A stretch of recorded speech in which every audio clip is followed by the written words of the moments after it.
We cannot tell if yesterday's announcement from Kensington Palace will make a jot of difference to the voting intentions of the Scottish people next week. But it must surely have lifted spirits at Balmoral after a difficult weekend in which the Queen has found herself dragged into an independence debate which she had been studiously avoiding. Precisely 1 year from now, the cameras will be circling Balmoral for an even greater royal milestone than the arrival of a baby. For it is on September 9, 2015, that Queen Elizabeth II will smash Queen Victoria's record to become the longest reigning monarch in our history. While the public may want to celebrate this achievement, there won't be a squeak from the Queen herself. She is not competitive about such things. In any case, she will be even less inclined to mark the moment if the United Kingdom is in the process of being dismantled. For, if the Yes campaign were to triumph in the referendum, then we would be just 6 months away from the formal ceremony to mark Scottish independence, set for March 2016. And who would be expected to help clear up this mess? Who would be obliged to promote harmony and reassurance on both sides of the border? That painful task would fall to the Queen. Whatever the result the next week, the Queen will remain as Queen of the entire landmass from John O'Groats to Land's End. If he wins, Alex Salmond will not want to change that, regardless of the wishes of his party's Republican rump. A newly independent Scotland will want to embrace any symbols of continuity and permanence. The Queen, at least, can provide some of that. And there are going to be some deep wounds which will need healing. Both David Cameron and Alex Salmond understand that the Queen will have a leading role to play in that process.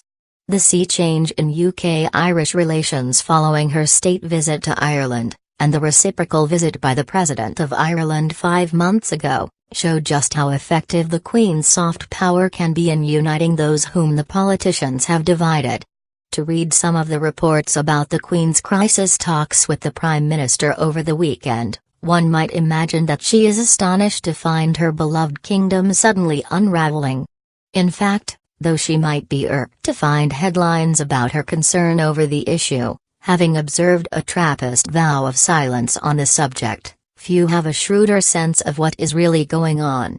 Unlike Alex Salmond, David Cameron or any of the main players, the Queen has presided over several separatist punch-ups during her 62-year reign. She's seen the Union flag come down in dozens of her former territories. She's watched referenda on the future of her crown in Canada and Australia. She even ended up having to abdicate in Fiji. And she has seen the hereditary element all but expunged from British politics. Every time, people have presumed to know her feelings on the issue. And, every time, she has put them to the side and stayed well out of it. Talk to anyone who knows the Queen well and they will testify to her love of Scotland. It's not just a love of pipes and scenery and cozy familiarity. It's a passionate sense of belonging. There's nothing phony or patronizing about it. In terms of ancestry, she is actually the most Scottish sovereign in the history of the United Kingdom, thanks to the tartan pedigree of the late Queen Mother, herself twice descended from Robert the Bruce. But it goes much further than that. One might almost call it a state of mind. She's never happier than when she's up at Balmoral, I have been told repeatedly. So, while her position on this vote remains unaltered, namely that it's a matter for the people, her wisdom in this area is profound.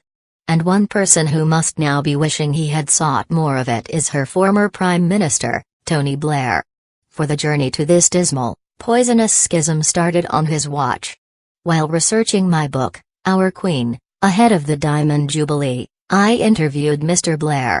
On the subject of Scottish devolution, he said that there had been a lot of discussions not only with the Queen but with her private secretary and the Prince of Wales. At no stage had the palace challenged the government's plans, he explained, but they had given it a lot of thought. They weren't saying, "We don't agree with you." They were simply reflecting on it, he told me. I found that not only proper but also very helpful. There was a concern, which I shared, that devolution was one step on the path to independence. For the Queen, it wouldn't be great to be the Queen presiding over the breakup of the United Kingdom.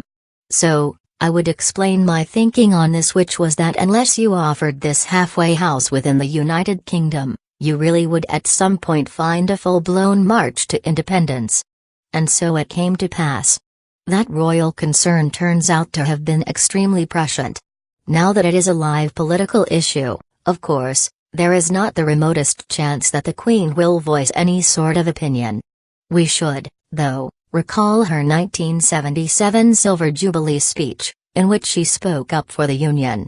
Acknowledging the feeling that metropolitan government was too remote and had revived an awareness of historic national identities and understandable aspirations for devolution, she went on, "I cannot forget that I was crowned Queen of the United Kingdom. Perhaps this Jubilee is a time to remind ourselves of the benefits which union has conferred on the inhabitants of all parts of this United Kingdom." There has been no cause to believe that her view has changed. But the circumstances certainly have. Today, Scotland is administered by a devolved, nationalist government and, right now, such a speech would be constitutionally unthinkable. Just 3 weeks before her latest chat with Mr. Cameron at Balmoral, the Queen laid on precisely the same Balmoral welcome for the nationalist leader and his wife, Moira. The Salmons were offered the run of the estate and entertained to dinner with other members of the royal family. At one point during their stay, the First Minister had his audience with the Queen in her tartan-draped study, alongside the dog baskets, the electric heater and the family photos. It will have been a much jollier affair than the visit by another guest in 1993. On that occasion, Australia's then Prime Minister, Paul Keating, came to Balmoral to discuss abolishing the monarchy altogether. And he, too, was treated with the greatest courtesy, even if the Queen did emerge from her audience saying that she needed a very large drink. As someone who has sworn before God to defend the United Kingdom, the Queen is in the business of fostering togetherness. But that's not the same as lining up with a political camp. Whatever her own thoughts, they will have no bearing on the way she approaches the job, or, if it's a yes vote, jobs, after September 18th. It's just a crying shame that it should have came to this at all.